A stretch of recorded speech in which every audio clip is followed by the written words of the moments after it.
One minute we were, in stores shopping, we were going with grandma and grandpa out into the community. Next thing you know, we're locked up and, we couldn't even get into Gallup at one point. Even just going into Walmart, you would have to wait outside and you had to wear your mask. And, it was very not only detrimental for anybody and everybody, it affected everybody in the world, especially our native people. At the beginning, it was everybody, but right now, but it's still, here, I still see people getting sick from it. Family members, were affected by it not too long ago, maybe like 2 weeks ago. And we're all vaccinated, we're all boosted, twice. But one of the things that I really want you to know about, us as Native people is that, we're very resilient, we overcame it, just like, for example, going back to our Navajo long walk, we came back, we were resilient, we overcame such obstacles like that, and I'm thankful for that.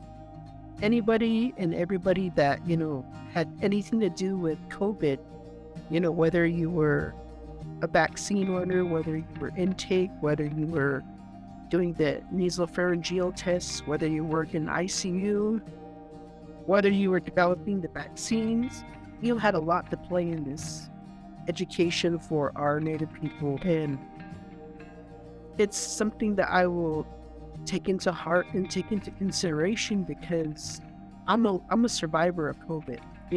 My late grandmother, she died of COVID, and she was like the last person I would think that would ever, acquire it because of her, her personality, her being 82 years old and still working, and, a retired, federal worker, but she was still working at 82 and she got COVID and she died, and it's very sad, when you think about it, because she didn't have to die, and COVID did take her life.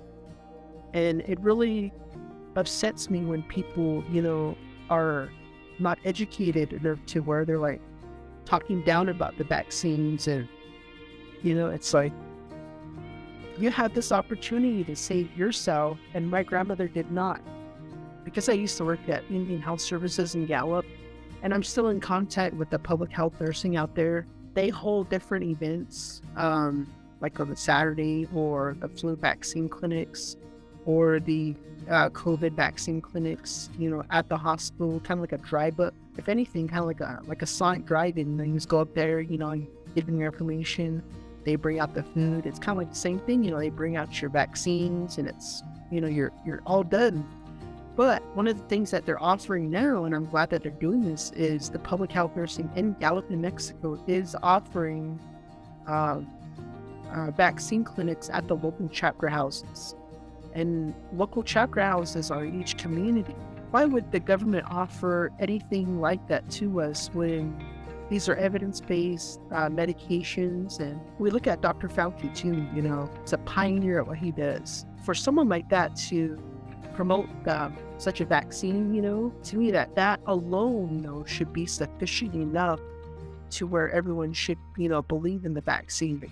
There should be no reason for anybody to not get the vaccine because it's readily available. You can just walk into CVS right now. Personally, I'm fully vaccinated. I'm boosted twice.